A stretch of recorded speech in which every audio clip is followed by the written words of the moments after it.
Hello there, folks. Could you do me a favor and cast your memory back a couple of months to a day in class when we were just about, I think, going to break for lunch, and I was talking about something or other, I don't know what it was, and I got out my air cannon and I shot all of you with a pressure wave. Do you remember that? Okay. I wonder if you can think for a moment about what that might look like on paper. Now, remember, the air cannon was that great big sort of like cylindrical object like this with that funny donut hole at the front, and it had that pulse cord inside. I was pulling it this direction, sucking a bunch of air inside this front part, and of course there are the bungee cords inside here that support that diaphragm back there. When I let it go, the air comes flying out the front, right? Smashing into the little air molecules that are in front of it. Now, what does that do? Well, that creates an area of extremely high pressure right there where this air smashes into this air. Now, what happens? Well, this air is already, going in this direction, flying at high pressure. So these little molecules try to escape this way, and they fly along. They get bounced, and they fly along in this direction, of course, bouncing into new air molecules, thus creating a new area of high pressure. Right? And then these air molecules, same thing. They can't go backwards. You have to go forwards. They bounce into the next ones, creating a new area of high pressure. And you can see what's happening. The wave keeps flowing forward. So when I said I hit you with a pressure wave, it really was a wave. You can graph it like that. Low pressure, high pressure, low pressure. And that low pressure, high pressure, low pressure pattern just cascades forward. All right. Now, it reminds you of waves on the ocean, too.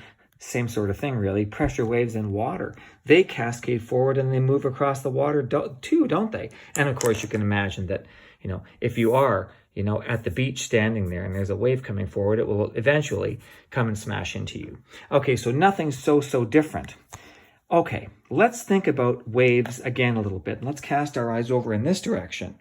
What have I got? Oh, by the way, there's my doggy again back there. Doggy, what are you doing? Okay, I've got my doggy leash here, and when she heard her leash get out, she thought she was going for a walk. Well, she's not going for a walk. I've got her leash tied to the bottom of that chair over there, and I'm holding on to the end of this leash right here. Now watch. If I flip this leash up in the air, you probably know what's going to happen. I create a wave in that leash. Did you see it? Want to see that again? Oh, there it is. I pulled it up once and created a little whipping effect up and down quickly, and I made one wave. Notice that the wave does the exact same thing. I flip it up and the wave cascades down the line, right, until it gets to the very end. Now, it's a single wave, up and down. I could do that twice. There's two. Or I could do it continuously. Now watch this. I got to get the rhythm there. There, that's pretty good, actually. There, much better, much better. Okay, so that's wave after wave after wave after wave. Alrighty, just a second.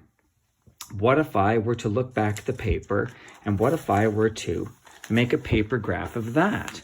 What does that look like? Well, that little piece of leash is down and then up and then down again. Oh, God. Puppy!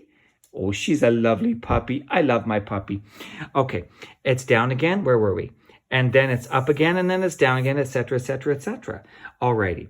Well, what I'm actually drawing right here is something that any person from high school has seen already. I'm drawing a sine wave here. It's a mathematical form, actually, and it's a form that is used in mathematics all the time because it is used in physics all the time, because that is the way waves actually look if you graph them.